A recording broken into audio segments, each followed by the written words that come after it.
दोस्तों, एक तरफ हमारा पड़ोसी पाकिस्तान अपनी होशियारी की वजह से इस कदर फंस गया है कि अब उसे समझ नहीं आ रहा कि किस तरफ जाए, किसे खुश करे और किसे मनाए।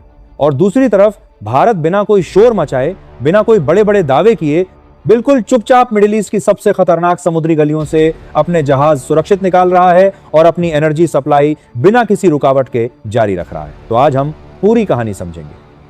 पाकिस्तान की होशियारी उसके गले की फांस कैसे बनी? यूएई ने अचानक अपना कर्ज क्यों मांगा? ईरान पाकिस्तान में कदम रखने से क्यों डर रहा है? भारत के जहाज किस नए रास्ते से निकल रहे हैं?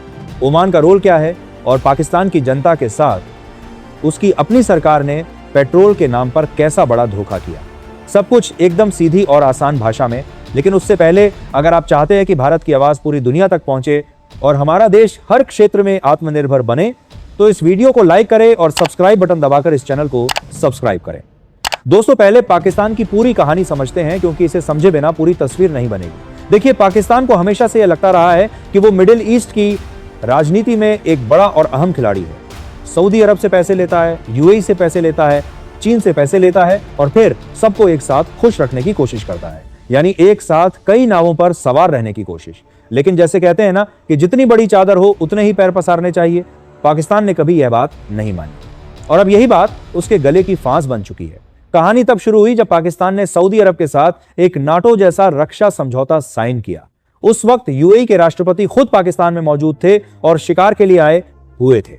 यह अपने आप में एक बड़ी कूटनीतिक गलती थी, लेकिन पाकिस्तान को तब भी समझ नहीं आई।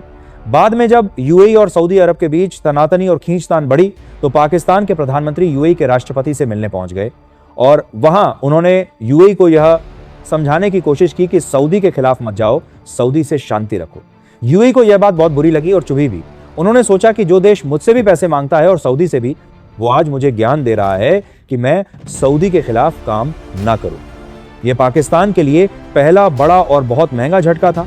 दूसरा झटका ईरान को लेकर लगा। यूएई को महसूस हुआ कि ईरान के मुद्दे पर पाकिस्तान साफ साफ उसके साथ खड़ा नहीं है। पाकिस्तान एक तरफ यूएई को खुश रखना चाहता था और दूसरी तरफ ईरान से भी रिश्ते बनाए रखना चाहता था, और यही दोहरा खेल उसके लिए सबसे बड़ी मुसीबत बन गया। बस फिर क्या था? यूएई ने बिना किसी देरी के और बिना किसी रहम के अपना $3.5 अरब का कर्ज तुरंत वापस मांग लिया। शुरुआत में पाकिस्तान ने यूएई को मनाने की बहुत कोशिश की, हर तरह से समझाया, हर तरह से गुजारिश की, लेकिन यूएई का दबाव इस बार इतना भयंकर और इतना कड़ा था कि पाकिस्तान को झुकना ही पड़ा। अब पाकिस्तान ने इस कर्ज को अलग अलग किस्तों में चुकाने का फैसला किया है। अगले हफ्ते करीब $450 मिलियन दिए जाएंगे और फिर महीने के अंत तक बाकी के अरबों डॉलर चुकाए जाएंगे। और ये पैसे जाएंगे कहां से? उसी विदेशी मुद्रा भंडार से जो पहले से बहुत कम है, यानी जो थोड़ा बहुत बचा था वो भी यूएई को देना पड़ेगा। जो पाकिस्तान मिडिल ईस्ट का चौधरी बन रहा था, उसे अब समझ नहीं आ रहे हैं रहा कि सऊदी के पास जाए, यूएई के पास जाए या ईरान के पास। सऊदी अरब भी तब तक पैसे नहीं देगा जब तक पाकिस्तान ईरान पर कोई सख्त और साफ रुख नहीं अपनाता, यानी हर तरफ से दरवाजा बंद है। और ईरान का मामला तो और भी दिलचस्प है। ईरान को पाकिस्तान पर इतना शक और इतना विश्वास है कि ईरानी अधिकारियों ने पाकिस्तान में होने वाली एक बहुत अहम और बहुत जरूरी बैठक यह कहकर रद्द कर दी कि कहीं पाकिस्तान उन्हें धोखा ना दे दे। ईरान को डर था कि पाकिस्तान उनकी लोकेशन ट्रैक करके इजराइल को दे सकता है और उनके बड़े अधिकारियों पर सटीक हमला हो सकता है। यह डर कोई काल्पनिक बात नहीं है। आज की दुनिया में मेटाडेटा और डिजिटल फुटप्रिंट ही सबसे बड़े हथियार बन चुके हैं। इजराइल और अमेरिका की खुफिया एजेंसियां इतनी एडवांस हैं कि अगर किसी बड़े नेता का फोन एक जगह देर तक रहे तो उसकी सटीक लोकेशन मिल सकती है और फिर हमला हो सकता है। तो ईरान ने सोचा कि पाकिस्तान की धरती पर यह खतरा बहुत ज्यादा है, इसलिए जाना ही नहीं। यानी पाकिस्तान एक तरफ यूएई से पैसे खो रहा है, दूसरी तरफ सऊदी से मदद नहीं मिल रही और तीसरी तरफ ईरान भी उस पर भरोसा नहीं करता। और ऊपर से चीन ने भी कह दिया है कि हमारी कंपनियों का बकाया तुरंत चुकाओ। पाकिस्तान जिस CPC 2 के सपने देख रहा था वो भी अब हाथ से निकलता दिख रहा है और बांग्लादेश ने भी पाकिस्तान को लेकर अपने सुर बदलने शुरू कर दिए हैं। कुल मिलाकर पाकिस्तान हर तरफ से बुरी तरह घिरा हुआ है। अब पाकिस्तान की जनता की बात करते हैं, क्योंकि इस पूरे खेल में सबसे ज्यादा मार उन्हीं पर पड़ी है और उनके साथ सबसे बड़ा धोखा भी हुआ है। मिडिल ईस्ट के युद्ध के कारण दुनिया भर में कच्चे तेल की कीमतें $110 प्रति बैरल तक पहुंच गईं।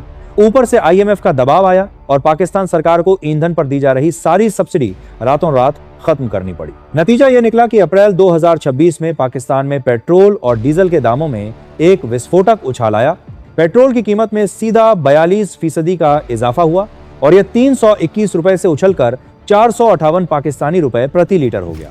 डीजल 55% बढ़कर 520 रुपए पर पहुंच गया। मिट्टी का तेल भी 457 रुपए लीटर हो गया। और इस आग के पीछे सिर्फ अंतर्राष्ट्रीय बाजार जिम्मेदार नहीं था। पाकिस्तान सरकार ने अपना राजस्व घाटा पूरा करने के लिए पेट्रोल पर 20 रुपए पर पेट्रोलियम लेवी को 15 रुपए से बढ़ाकर 160 रुपए कर दिया था। मतलब जनता की जेब पर दोहरी मार। एक तरफ अंतर्राष्ट्रीय बाजार की वजह से तेल महंगा और दूसरी तरफ सरकार का भारी लेवी। जब पूरे देश में हाहाकार मचा, जनता सड़कों पर आ गई और पेट्रोल पंपों पर मीलों लंबी लाइनें लग गईं, तो प्रधानमंत्री शहबाज शरीफ को देर रात देश को संबोधित करना पड़ा। उन्होंने बड़े गर्व से ऐलान किया कि वो जनता को राहत देने के लिए पेट्रोल के दाम 80 रुपए प्रति लीटर घटा रहे हैं। जनता खुश हो गई, टीवी पर बड़ी बड़ी खबरें चली, लेकिन यह सब झूठ था। असलियत में बुनियादी कीमत कम नहीं की गई। आज भी नई कीमत 378 रुपए प्रति लीटर है, जो पाकिस्तान के इतिहास में अब तक की सबसे ज्यादा कीमत है। और डीजल की कीमत आज भी 520 रुपए ही है। यानी जनता की आंखों में धूल झोंकी गई, थोड़ा घटाया और बड़ी घोषणा कर दी। ट्रकों की ढुलाई महंगी, खेती महंगी, पब्लिक ट्रांसपोर्ट महंगा, हर चीज का दाम ऊपर। यही है पाकिस्तान की सरकार का असली और बहुत कड़वा चेहरा। लेकिन दोस्तों, अब तस्वीर का दूसरा और बेहद उत्साहजनक रूप देखिए। जब पाकिस्तान हर तरफ से फंस रहा था, उसी वक्त भारत बिल्कुल चुपचाप और बिल्कुल शांत तरीके से एक के बाद एक बड़े और महत्वपूर्ण कदम उठा रहा था। हमारे विदेश मंत्री डॉ.एस. जयशंकर ने एक बार कहा था कि हम दलाल देश नहीं हैं, और आज इसी बात का सीधा और बहुत बड़ा फायदा भारत को मिल रहा है। दुनिया के सबसे खतरनाक समुद्री रास्ते स्ट्रेट ऑफ हॉर्मुज से भारत के जहाज धड़ल्ले से निकल रहे हैं, जबकि पश्चिमी देशों के जहाज या तो डर के मारे रुके हुए हैं या फिर केप ऑफ गुड होप का बहुत लंबा और बहुत महंगा रास्ता नापने को मजबूर है। भारत के करीब 18 जहाज और उनमें सवार करीब 485 नाविक इस खतरनाक इलाके से सुरक्षित निकल चुके हैं। आखिर यह हुआ कैसे? इसका जवाब बहुत दिलचस्प है और हर भारतीय को इस पर गर्व होना चाहिए। मशहूर इंटेलिजेंस रिसर्चर डेमियन साइमन के मुताबिक सैटेलाइट मैप्स और ओपन सोर्स डेटा से एक अहम तस्वीर सामने आई है। भारतीय नौसेना ने ओमान की खाड़ी और अरब सागर में अपने कई युद्धपोतों का एक टास्क फोर्स तैनात कर दिया है, जो कमर्शियल जहाजों को पूरी सुरक्षा के साथ एस्कॉर्ट कर रहे हैं। इसके साथ ही भारत ने एक नया और बेहद समझदारी भरा समुद्री रास्ता चुना है, जो अंतर्राष्ट्रीय जल क्षेत्र से बचते हुए ओमान की समुद्री सीमा के भीतर से गुजरता है, खासकर मुसंदम प्रायद्वीप के पास से। इसका सबसे बड़ा फायदा यह है कि यह ओमान का संप्रभु क्षेत्र है, जहां ईरान बिना अंतर्राष्ट्रीय नियम तोड़े कोई कार्रवाई नहीं कर सकता। इस पूरी रणनीति में ओमान के साथ भारत के मजबूत रिश्ते और ईरान के साथ संतुलन दोनों ने अहम भूमिका निभाई है। ओमान ने रास्ता दिया और ईरान ने भी इस मूवमेंट को लेकर कोई आक्रामक रुख नहीं अपनाया। यानी भारत ने बिना किसी टकराव के चुपचाप अपनी एनर्जी सप्लाई को सुरक्षित रखा है। तेल और गैस की सप्लाई जारी है और देश में कोई बड़ा संकट नहीं दिख रहा। यही वजह है कि जब दुनिया के कई देश अपने जहाजों के लिए नए रास्ते ढूंढने में लगे हैं, भारत पहले ही एक सुरक्षित और स्थिर कॉरिडोर तैयार कर चुका है।